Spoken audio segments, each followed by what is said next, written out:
Hello friend, সবাই কেমন আছো? তোমাদের ভালোবাসায় আমি অনেক ভালো আছি। আজ যে রেসিপিটা দেখাবো সেটা আমি না খেলেও কিন্তু আমার রসিকসি রান্না করে দিতে বেশ ভালোই লাগে। এবার চলে আসি রেসিপিটা দেখানোর জন্য। আজ দেখাবো শোল মাছের কালিয়া। তার সাথে মাছটা ছাল ছাড়িয়ে ছোটো ছোটো করে কেটে নিয়েছি। মাছটার গন্ধ চলে যাওয়ার জন্য 10 মিনিট ভিনিগারে কিন্তু মাছটা ভিজিয়ে রেখে দিয়েছিলাম। তারপরে আবারও ভালো করে ধুয়ে নিয়ে নুন হলুদ মেখে দেখো কড়া করে মাছটা কিন্তু ভেজে নিয়েছি। আমি একদমই কড়া করে ভেজেছি। এইবারে ওই তেলের মধ্যে আবার আলুটা ভালো করে ভেজে নিলাম লাল লাল করে। আলুটা ভেজে এবার আলুটাও তুলে রেখে দেব। এবার ওই তেলের মধ্যে আবার দেব পেঁয়াজ। পেঁয়াজটাও লাল লাল করে কিন্তু ভেজে নেব।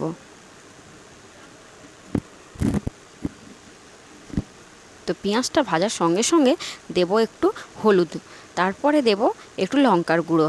তেলের মধ্যে যদি লঙ্কার গুঁড়ো বা হলুদ দেওয়া যায় তাহলে তরকারির কালারটা খুব সুন্দর হয়। এবারে আগে থেকে বেটে রেখেছিলাম আদা রসুন পেঁয়াজ জিরে আর কিছুটা কাঁচা লঙ্কা দিয়ে ওই বেটে রাখা মশলাটা এবার দিয়ে দিলাম। দিয়ে এবার অল্প অল্প জল দিয়ে মশলাটাকে কষাতে থাকবো।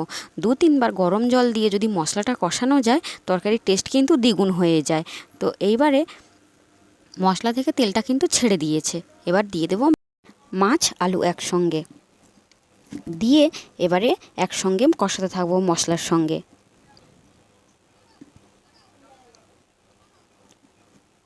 তো ভালো করে এবার কষিয়ে নেব। নিয়ে এবার পরিমাণ মতো দেব খানিকটা নুন দিয়ে আবার নাড়িয়ে চাড়িয়ে এবার কিন্তু দেব অবশ্যই গরম জল।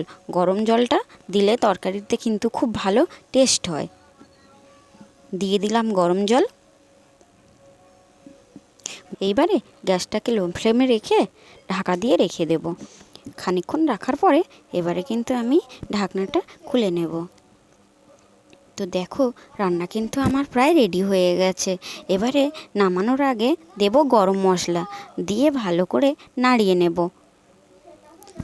এইবারে নামিয়ে নেওয়ার পালা। তো দেখো দেখতে কতটা সুন্দর হয়েছে আর গন্ধটাও কিন্তু খুব সুন্দর আসছিল। আমি না খেলেও বাড়ির লোক নাকি দারুণ খেয়েছিল।